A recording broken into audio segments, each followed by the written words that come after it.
In the dead of night, Prince Harry vanished from Montecito alone, unannounced, and headed straight for London.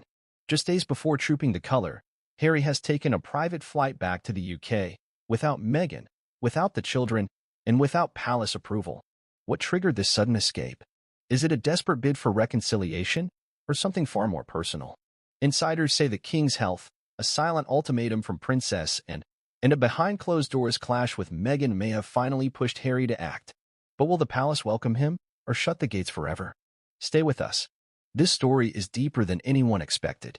Before we continue, please hit the like button, subscribe to the channel, and turn on the notification bell for updates.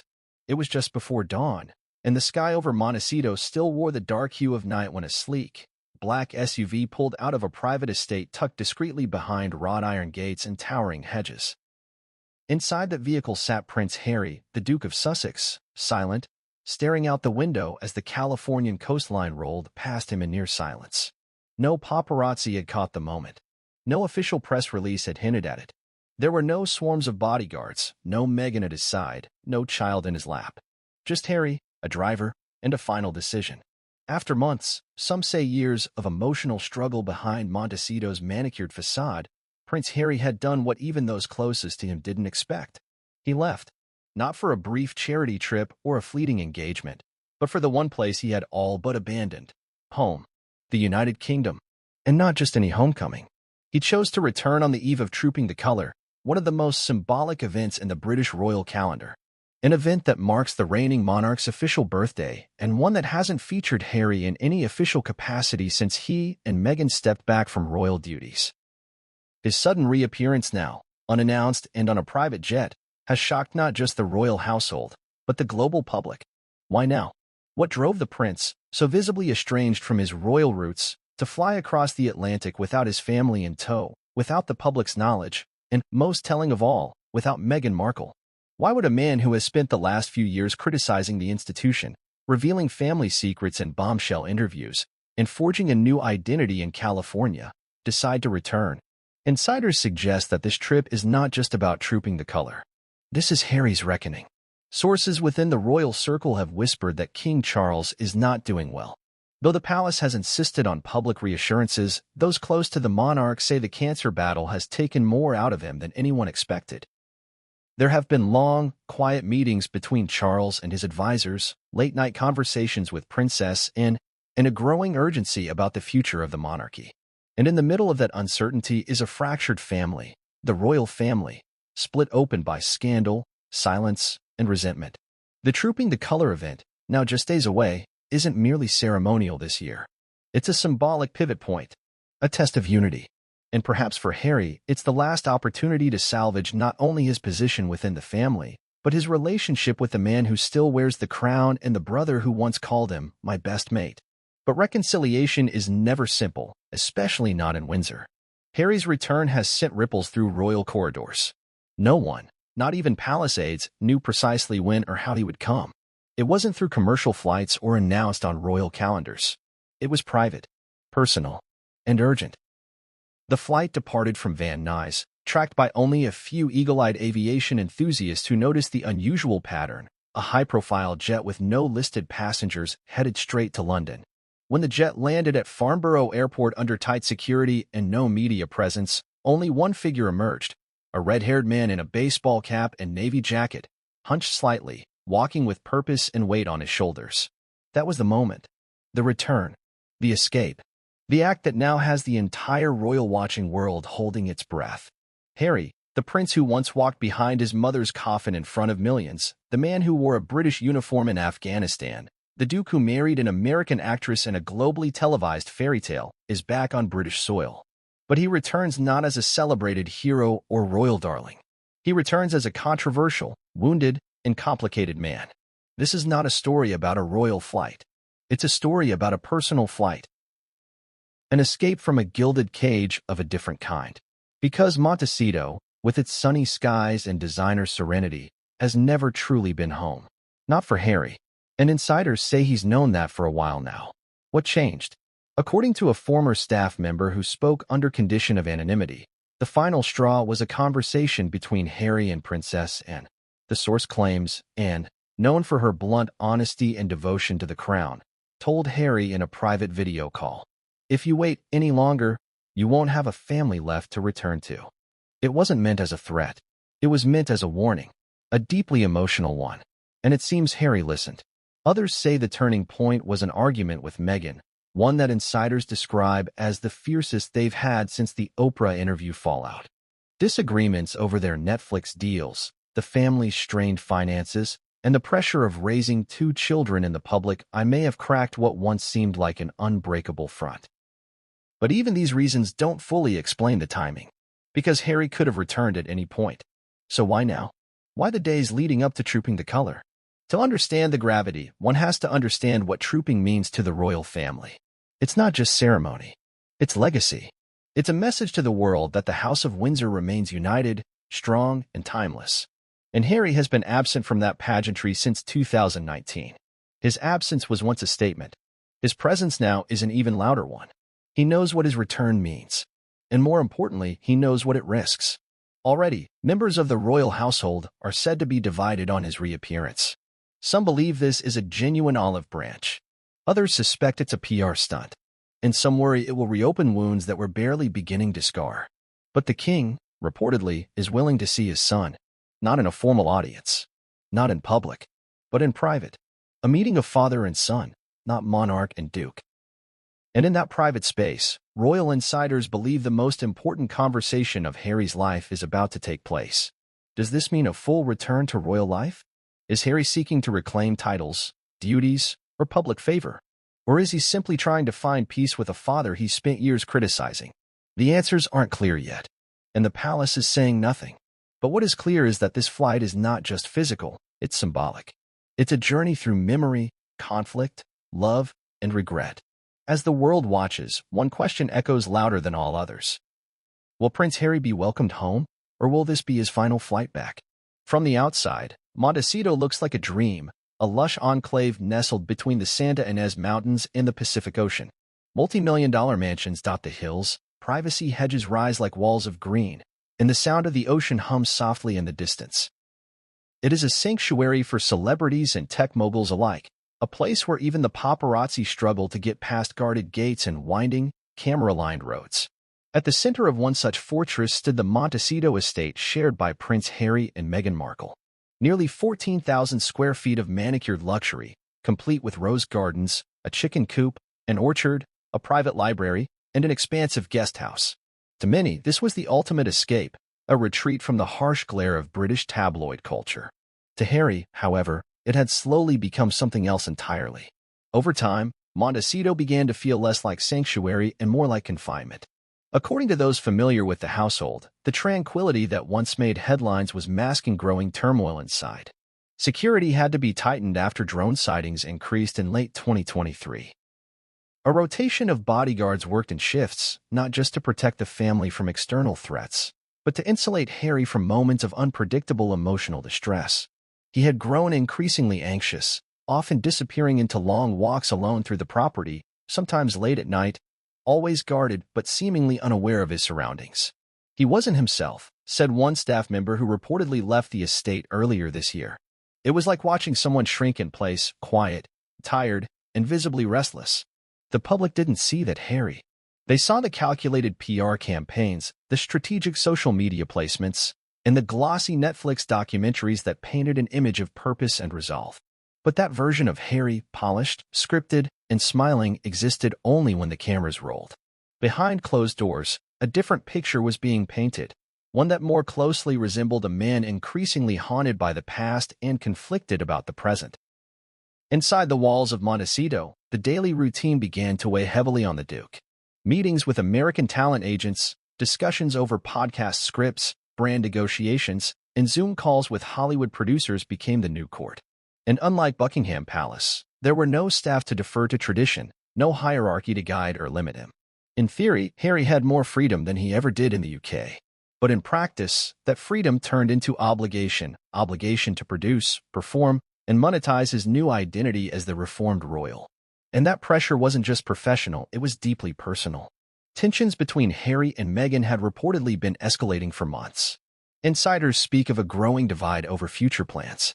Meghan, deeply rooted in Hollywood's ecosystem, was said to be pushing for more visibility, more brand partnerships, more media ventures, more political involvement. Harry, on the other hand, longed for something else. Stability, quiet, purpose beyond contracts and branding.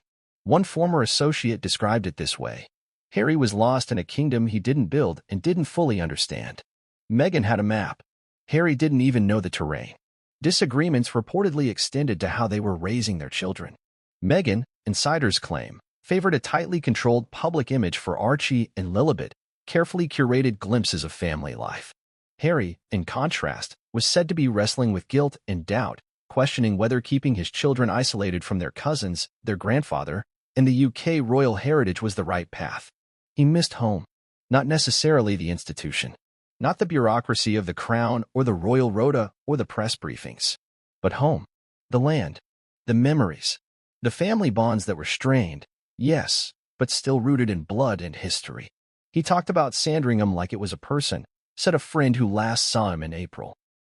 As if the estate itself could understand him in a way California never did. And then there was the silence, the kind that stretched between two people sharing a home but not a life. Sources close to the couple said that by early May, Harry and Meghan were spending significant amounts of time apart within their own estate.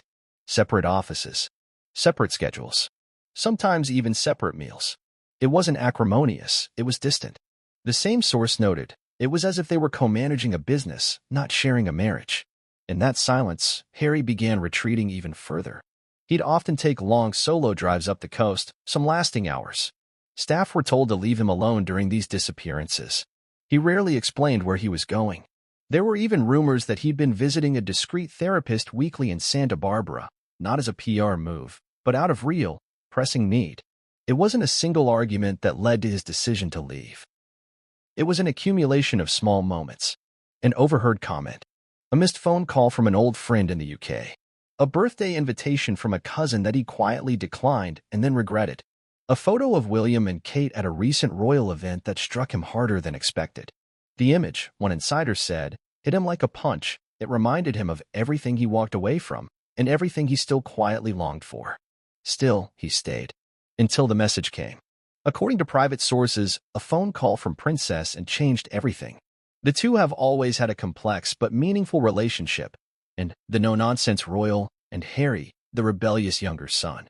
During the call, and is said to have spoken candidly, your father doesn't have forever. If you care to fix this, you don't wait for a deathbed. That was the spark. Within 48 hours, Harry had arranged for a private jet to depart from Van Nuys Airport.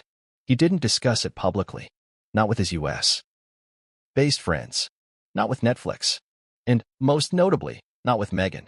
According to reports, she found out only after the travel plans had been confirmed. This wasn't about publicity. This wasn't about optics. This was about release. Montecito had given him many things: freedom from the British press, a new narrative, an American identity. But it had also taken its toll. The golden cage had grown smaller, the air heavier.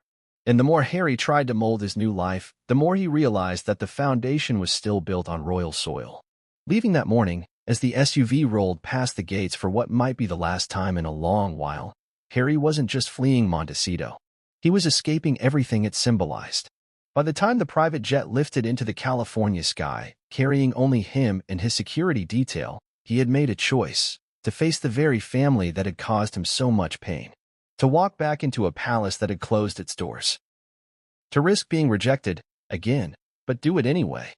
Because somewhere deep within, beyond all the media narratives and public opinion, Prince Harry hadn't stopped being a Windsor. And for the first time in a long time, he was headed home. The atmosphere inside the Montecito estate shifted the moment Meghan Markle discovered that Prince Harry had made arrangements to fly back to the United Kingdom without her. According to multiple insiders, the discovery wasn't made during a calm breakfast chat or a scheduled discussion. It was accidental, and it was explosive. Meghan had reportedly walked into Harry's home office mid-afternoon expecting to discuss final details about a media project they had been developing with a streaming platform. Instead, she found an open laptop, and on the screen, a tab with the name of a private aviation company, one they had used before, but never without her knowledge. Her voice, staff said, could be heard down the hallway. She wasn't shouting, but there was tension in every syllable. She asked questions. Short, direct, rapid. What is this? When were you going to tell me? Are you really doing this alone?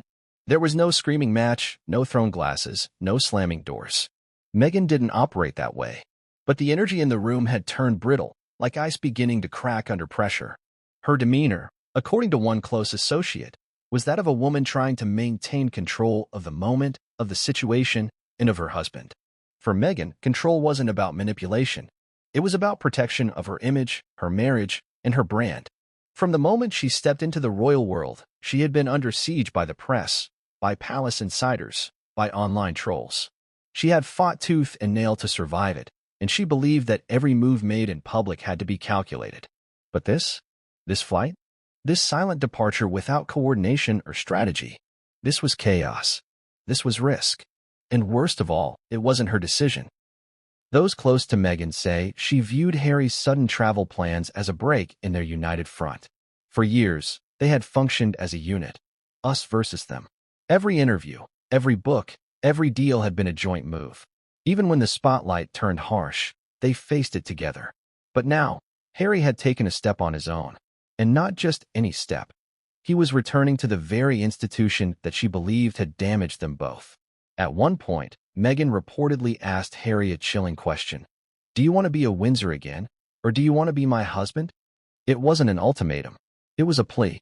A moment of raw vulnerability from a woman who had spent years trying to create a new world with a man who was still, at his core, tied to an ancient one. Harry didn't answer immediately. He didn't storm out or raise his voice. But he didn't cancel the flight either. Over the following hours, the two moved in separate orbits inside the house. Meghan reached out to her PR advisors, unsure of how this would look if the media discovered Harry had traveled to the UK solo. They discussed potential narratives, private family visit, confidential royal discussion, charitable obligation. But none of them sounded strong enough to withstand the likely onslaught of speculation. One of Meghan's chief concerns was the optics. She knew that Harry's solo return to the UK, especially during such a symbolic period before trooping the color, would be seen as a personal gesture, one that excluded her. And if she wasn't part of it, public perception would turn fast. Already, social media had been flooded with speculation about the state of their marriage. The solo flight would only fuel that fire. Still, Meghan understood that attempting to stop Harry would be more damaging than letting him go. So instead, she changed strategy. She reportedly began making phone calls, Hollywood contacts, media handlers, even political acquaintances. The goal was clear: control the narrative. If Harry was going to the UK, then Meghan would stay in the US and appear composed, grounded, and fully focused on her upcoming projects. She's playing long-game PR, said a former advisor. She knows that the moment Harry lands in London, every camera lens will be trained on him. But she also knows that silence is more powerful than denial. She won't comment. She'll just be seen, working, thriving, mothering.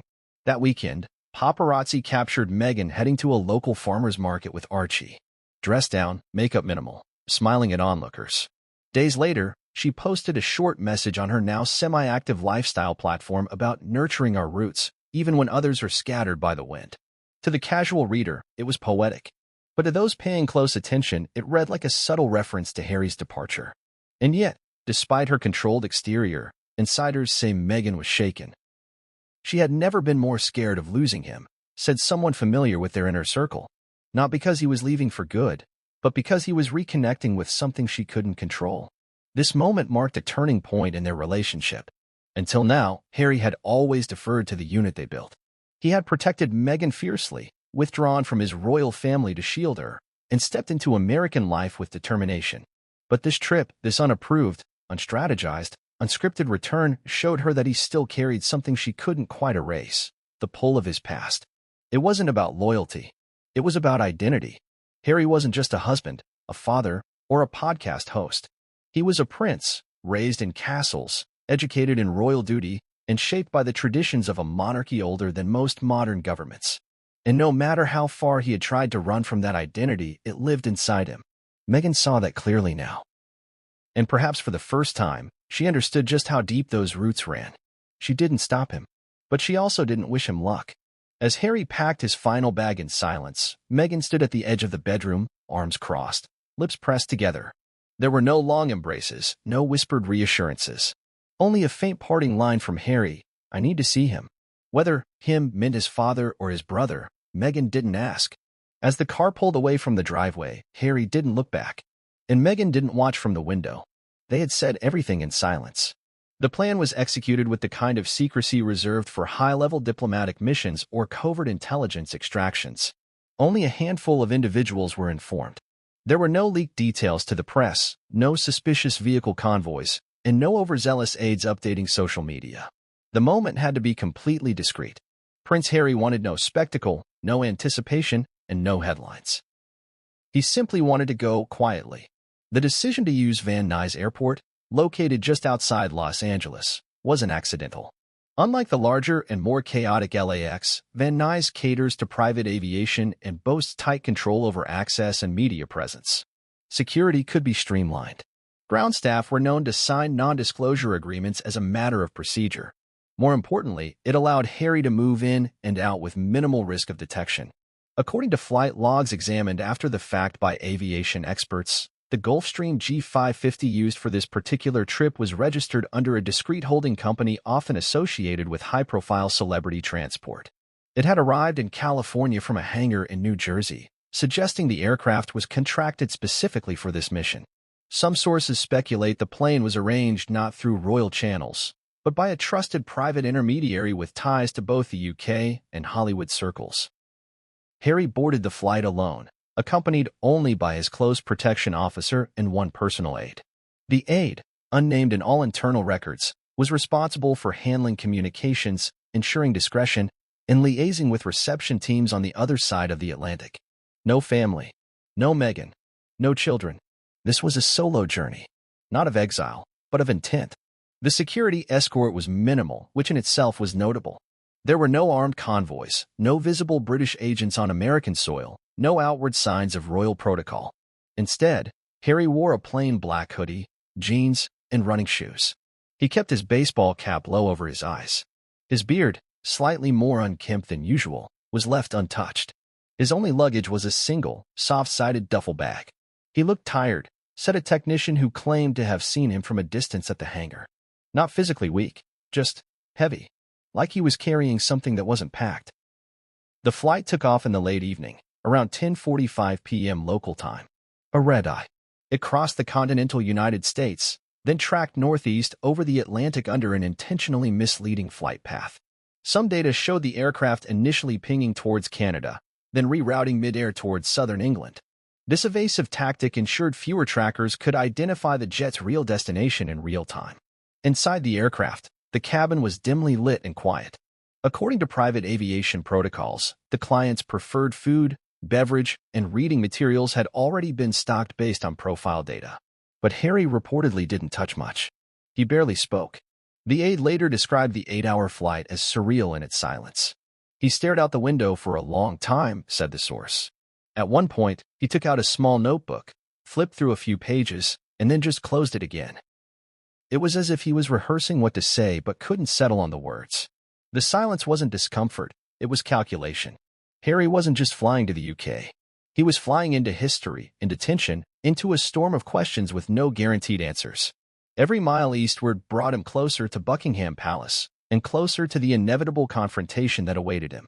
The purpose of the trip was not clearly documented, but those close to the royal infrastructure understood what was at stake. The timing before trooping the color couldn't be ignored. It was strategic, symbolic, and perhaps even desperate. Insiders believe Harry intended to have at least 2 private meetings, one with his father, King Charles, and another with his brother, Prince William. The specifics were murky. No agenda had been shared in advance. No palace official had been publicly briefed. The entire trip was being treated as an unofficial visit. One that might carry immense personal weight, but no constitutional significance. What made this flight more dramatic than any previous royal travel was its lack of structure. When Harry traveled as a working royal, his journeys were meticulously planned down to the minute. Arrival times, security escorts, greeting lines, press coverage, all orchestrated to perfection. But this was raw, uncoordinated. A son trying to see his father before time ran out. A brother hoping for a conversation that might still be possible. At the same time, risks remained high. There were discussions happening within the palace that Harry might not even be invited to the public events of Trooping the Color. Without formal invitation, without confirmation of status, he could appear and be publicly ignored, a scenario that would be humiliating on a global scale. And yet, he still came. In many ways, the flight was less about outcome and more about gesture, a symbolic act that defied all expectation. For years, the Duke of Sussex had been the figure most associated with royal criticism, internal rebellion, and institutional defiance. The Oprah interview, the Netflix docuseries, the memoir Spare. Each step had widened the gap between Harry and his family. But now, without any press briefings, media handlers, or statement releases, Harry had reversed course. As the flight neared the United Kingdom, air traffic control at RAF Northolt was alerted. The decision to land at this military airfield rather than a commercial airport was deliberate. Northolt allowed for secure transfer, discreet customs processing, and zero visibility to the press. At 5:12 a.m. UK time, the jet touched down. The tarmac was still wet from early morning mist, and a light fog rolled across the field. Waiting on the runway was a single, unmarked SUV. Harry stepped off the jet alone, without ceremony. There were no royal greeters, no cameras, no red carpets. Just one man and his thoughts, stepping back into the country he had once sworn off. Those present said his expression was unreadable. Not stoic, not nervous, just steady, like someone prepared for a fight, but no longer sure who the opponent was. There was no luggage carousel, no media frenzy, no fanfare, only quiet. And in that quiet, the wheels of the vehicle began to roll toward London. The sun was beginning to rise, casting a soft orange glow over the countryside. Birds stirred in hedgerows, commuters began their journeys, and the capital slowly came to life. None of them knew that Harry had arrived. None of them knew what was about to unfold behind palace walls. But they would soon, because the Duke of Sussex wasn't just back in Britain. He was back in the story. And this time, the next chapter would be written face to face. For most members of the public, Trooping the Color is a vibrant, pageantry-filled affair. It's the kind of spectacle that defines the British monarchy in the modern imagination: military precision, gleaming carriages, royal salutes, and thousands gathered along the mall waving Union Jack flags. But for those born into the royal institution, Trooping the Color means far more than just ceremony. It is legacy embodied, a ritual deeply woven into the identity of the monarchy itself. And for Prince Harry, it is one of the last threads that ties him to that identity. So why return now? Why choose the lead up to this specific moment to cross the ocean, re-enter royal territory, and risk emotional and reputational damage? The answer lies not just in what the event represents publicly, but in what it signifies privately. Trooping the Color has, for generations, marked the official birthday of the monarch. It is not merely symbolic, it's constitutional theater. It is where monarchy meets tradition in full regalia, and where the world is shown that the royal institution is intact, strong, and unified. Onlookers may see pageantry, but the Windsors see a stage where loyalty is measured not just in salutes but in presence. And presence, in royal terms, is everything. Over the years, Harry stood proudly on the balcony of Buckingham Palace during trooping events, dressed in uniform, polished metals glinting under the London sun, beside his brother, his father, and his late grandmother, Queen Elizabeth II. Those moments weren't about protocol. They were about belonging. But after his decision to step back as a senior royal, his absence from the trooping became more than just logistical. It was noticeable, it was intentional, and it was interpreted. In 2020, there was no trooping due to the pandemic. In 2021, the scaled-back event was reserved for working royals only. By 2022, during the Queen's Platinum Jubilee, Harry was present in the UK but not on the balcony, relegated to a non-public role. In 2023 and 2024, he remained in the United States entirely. To royal watchers and insiders alike, his continued absence told a story of widening distance. Not just physical, but emotional, strategic, permanent. But this year, 2025, changed the equation. The monarchy is in transition. King Charles, battling a serious illness, is no longer just a symbolic figurehead. His frailty has become visible. His appearances have been scaled back. His speech is more cautious. Behind closed palace doors, succession planning has become a quiet, urgent topic of discussion. Questions swirl about how many more trooping ceremonies he can realistically participate in. And in the face of that uncertainty, the family has begun to circle inward. That's what makes Harry's return so charged. It's not just a personal journey, it's a political one. According to one former palace aide, trooping this year is not about celebration. It's about unity. And the king wants the world to see that, no matter the disagreements, the family is holding together. And that is why Harry came. He didn't come to wave from a carriage or pose for photographers. He came because he understood the deeper meaning. Because if there was ever a time to return, to repair, to re-establish contact with the House of Windsor, this is it. Not next year. Not after another documentary. Not after another speech. Now, multiple sources confirm that Harry was informed discreetly through royal intermediaries that his father was open to a private meeting in the days before the event. It would not be formal. It would not involve advisors or aides. It would be two men, father and son, alone. The message was clear. This is the window. If you want to speak, come now. And so Harry came. There's also the deeper emotional current tied to the event itself. Harry has always been closely associated with military service. Trooping the color, with its roots in British military history, once allowed him to connect with that world visibly. As a veteran, he wore his uniform with pride. But in recent years, that uniform has been stripped. During Queen Elizabeth's funeral, Harry was not permitted to wear it. He stood in civilian dress while other royals donned full military attire. The image stung not just him, but many of his supporters. His return this year, even in a limited capacity, may be an effort to reclaim dignity within that context, not through costume, but through presence. Then there's the personal dimension. This will be the first trooping of the color since Prince Archie turned 6 and Princess Lilibet turned 4. These milestones were once envisioned as the beginning of a new chapter, young royals growing into public figures. Yet both children remain out of the public royal sphere, far from London, unknown to their cousins, and absent from palace traditions. By showing up alone, Harry sends a signal. I am here. I have not erased the past. I am not running from what I am. His presence, however, remains controversial. Not everyone inside the palace supports the idea of Harry participating in any aspect of the ceremony. Some senior staff and members of the extended royal family are concerned it would set a precedent, that the royals cannot afford to welcome back a man who publicly criticized the institution so severely. But others argue that now, with the monarchy facing uncertainty, it is more important than ever to present a picture of unity, however temporary or strained. Reputation can be rebuilt, said a royal insider. But if the king's health deteriorates and the family remains fractured, that damage will last generations. What's also clear is that Harry is not returning to a full royal role. There is no mention of reinstated duties, no talk of titles for his children, no whispers of public appearances beyond possible private photo ops. This isn't about status, it's about relationship. The days leading up to trooping are always filled with rehearsals, final fittings, and logistics. This year, they are also filled with uncertainty. Will Harry be allowed near the palace balcony? Will he stand among his family? Or will he watch from a room above, as he did during the Queen's Jubilee? At this point, even he may not know. But what he does know is that his decision to fly back, to show up, to face the family he once walked away from, will be remembered.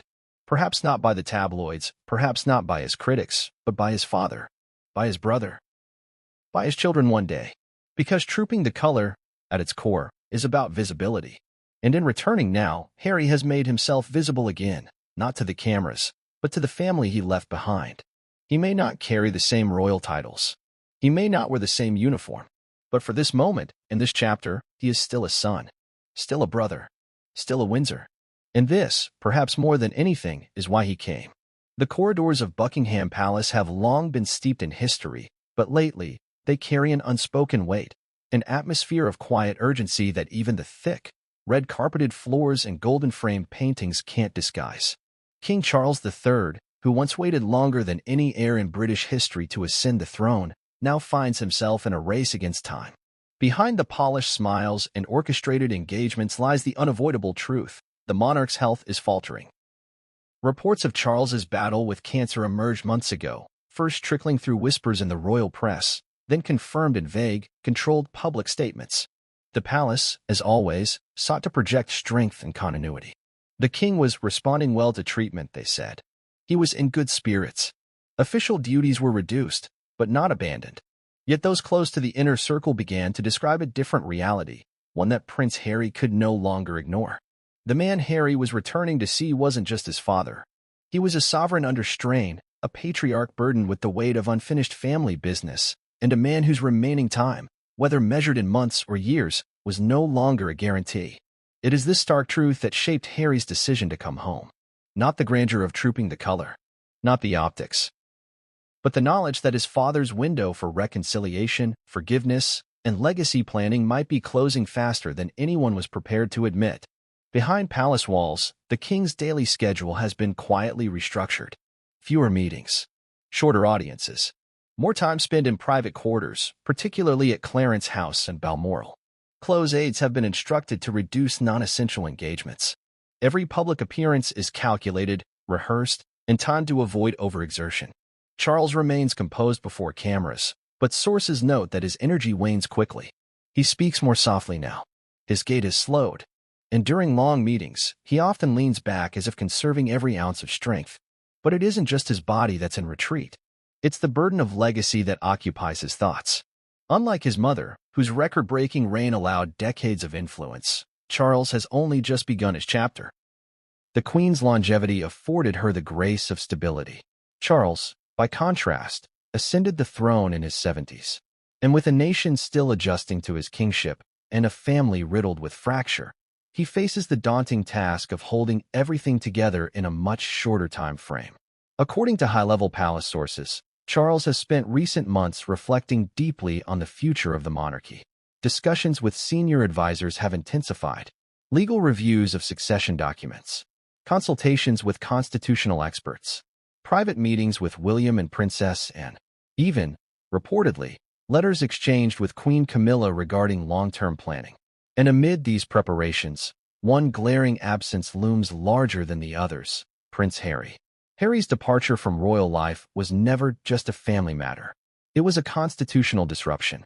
The Duke of Sussex was once fifth in line to the throne. He carried out royal duties with a unique blend of charm and relatability that appealed to both young citizens and veterans alike.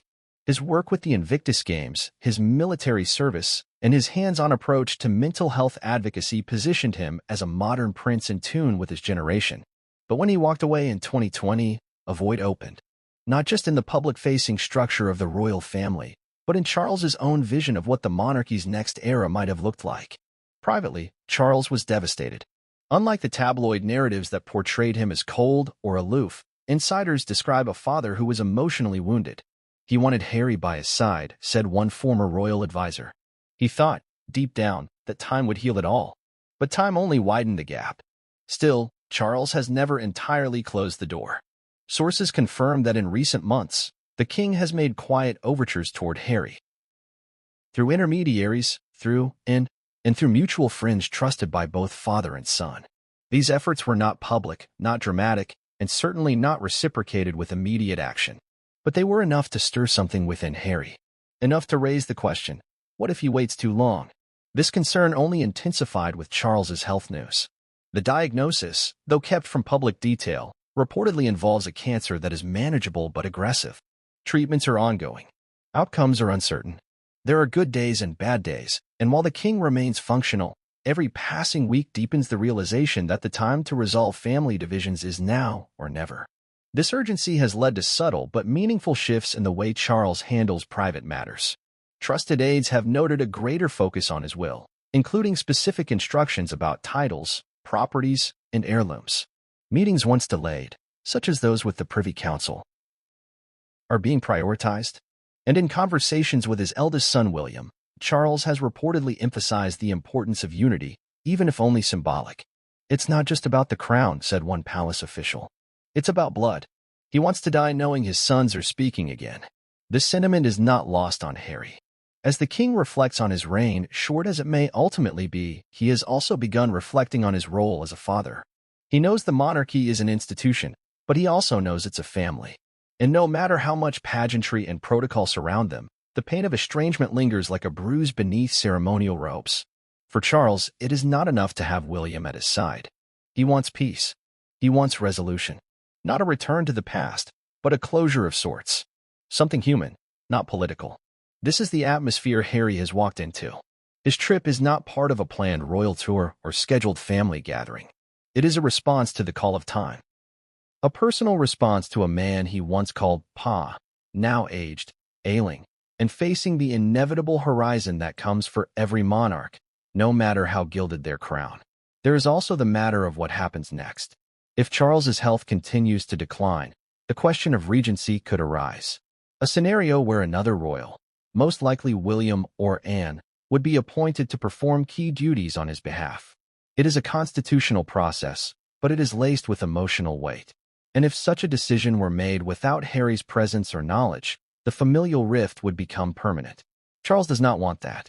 One source inside Clarence House stated, he wants to speak to both sons, privately. He wants their word that whatever happens, they'll preserve the institution, that they'll protect each other. What remains uncertain is whether Harry will agree. He has flown across the world for this chance, but whether he will embrace it. Whether Charles will be willing to open fully to his son, and whether Harry can let go of past grievances long enough to hear him, is the question no aide, no staff, and no insider can answer. What is known is that both men carry regrets, and now they have a rare moment to put them down. For King Charles, trooping the color this year may be his last grand public spectacle. But beyond the polished boots and ceremonial cannons, the real battle is playing out in private rooms and whispered conversations. It's the battle for legacy. Not just for the monarchy, but for the man who has lived in its shadow his entire life. And in this battle, the presence of a prodigal son might be the most significant gesture of all. As Prince Harry's plane touched down and his car disappeared into the quiet streets of London, the news hadn't yet broken, but the tension inside Buckingham Palace was already tangible. The kind of tension that doesn't scream, it simmers. Behind every gilded hallway and under every chandelier, the question began to ripple among courtiers, advisors, aides, and family members alike. Now that Harry was back, what was going to happen next? Not in a ceremonial sense. No one expected him to ride horseback beside the king at Trooping the Colour, nor did anyone imagine he'd stand in full regalia beside Prince William during the traditional balcony appearance. The question wasn't about formal roles. It was about presence, about welcome, about how the family, especially its core figures, would respond to this unannounced and deeply loaded return. Inside the palace, reactions were varied and divided. At the administrative level, palace aides were scrambling.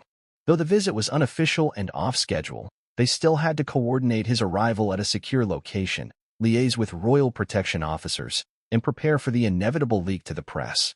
Every move Harry made on UK soil had political, emotional, and logistical consequences.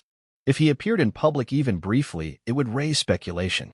If he didn't, the silence would speak volumes. Harry being here, said one senior palace aide, means every plan for trooping is now under review. Not because he'll be part of it, but because everyone will be looking to see how we respond. Then there was the question of protocol. Harry was no longer a working royal. Since stepping back from official duties in 2020, he had lost many formal privileges. He no longer represented the crown. He was no longer under the direct jurisdiction of the palace. And yet, he remained a prince by birth. He remained the king's son. He remained sixth in line to the throne. That tension between duty and blood was precisely what made his presence so combustible. The private apartments of senior royals were reportedly where the most candid conversations were taking place. Queen Camilla, according to sources, was not thrilled. It wasn't personal, but strategic. Camilla has spent years stabilizing the monarchy's public image after the turbulence of the Diana years. Harry's return, especially if not coordinated, was seen as a potential destabilizer. She believes in discretion, said one courtier.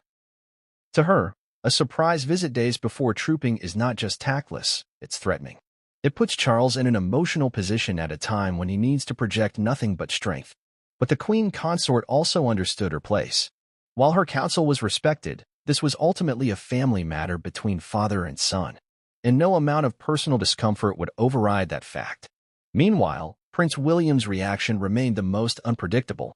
Insiders were divided on how much advance notice he received, if any. One source close to Kensington Palace said William was informed no more than 24 hours before Harry's arrival. Another suggested he found out after the plane had already landed. Either way, the reaction was described as restrained but cold. He didn't explode, said a longtime staff member. But he didn't jump to make contact either. The wounds are still open, and the trust is still shattered. William has long been the steady hand within the royal household. Groomed from birth to be king, he embodies the calculated calm of monarchy. But when it comes to Harry, emotion tends to override protocol. Their relationship, once unbreakable, has become a tapestry of betrayal, silence, and conflicting loyalties. The rift between them is not tabloid fiction. It is real, and it runs deep.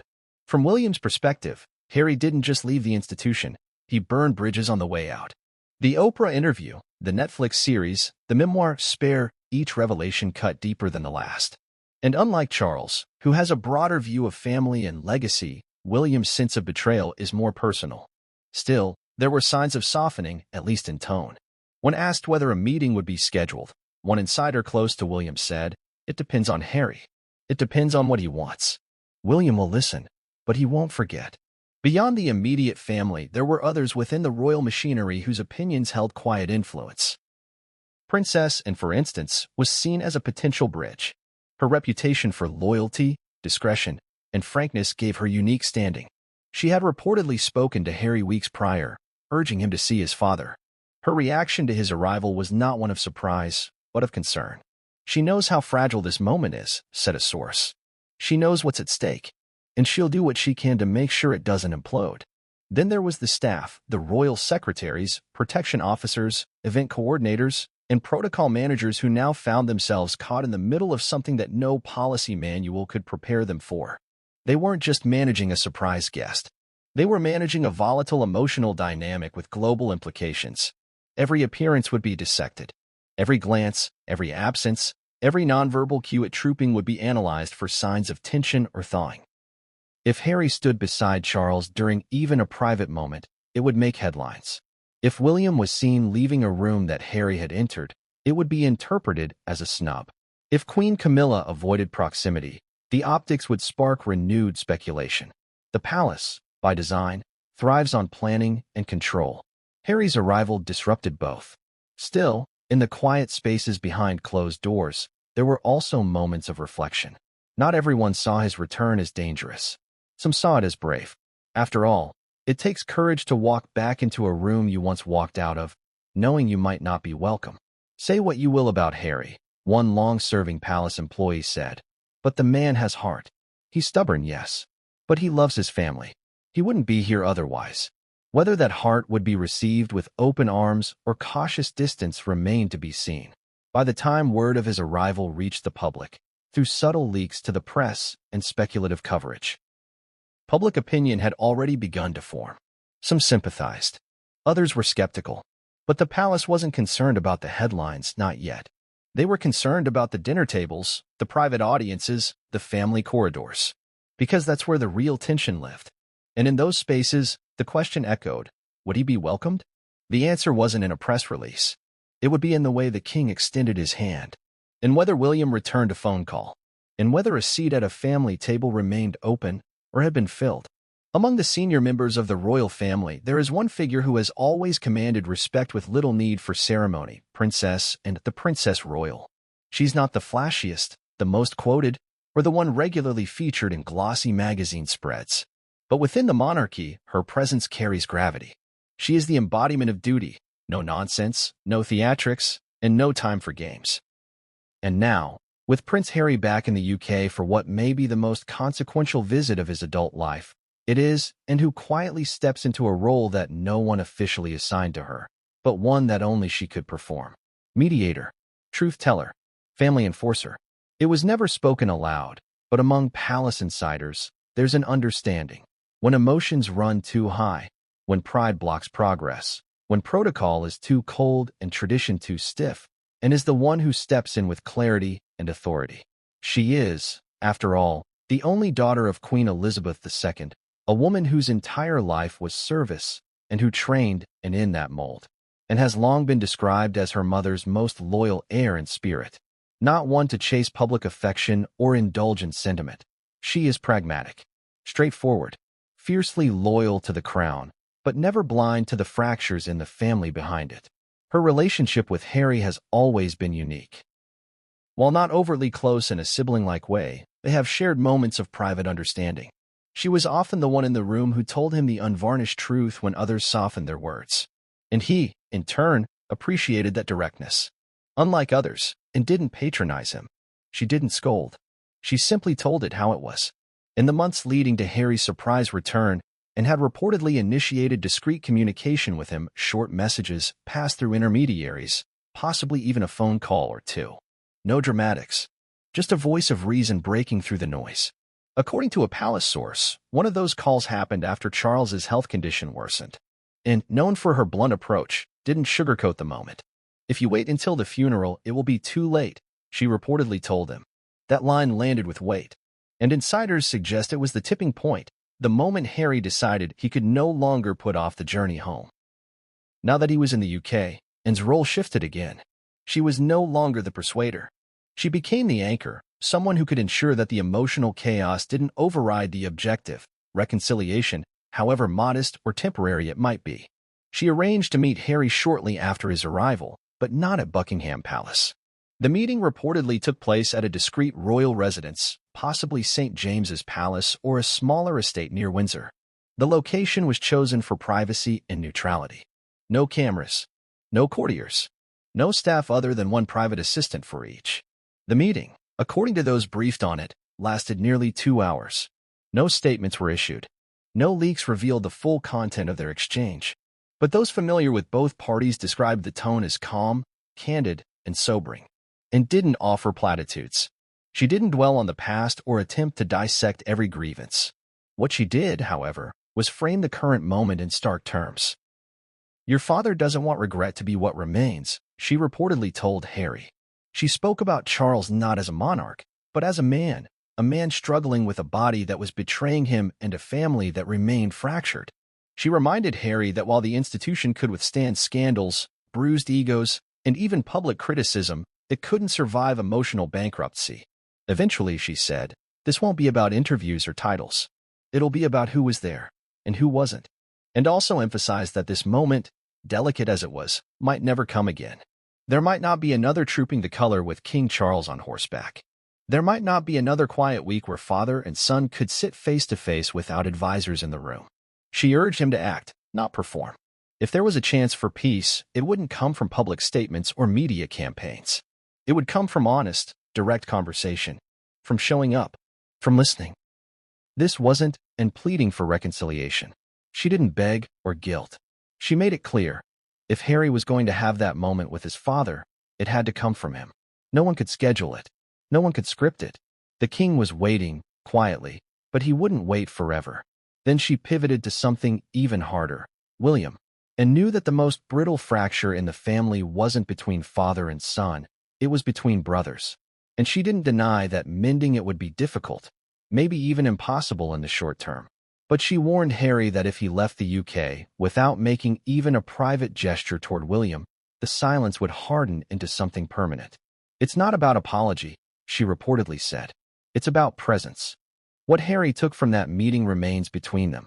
But when he emerged, those who saw him described a noticeable shift, not in demeanor, but in posture.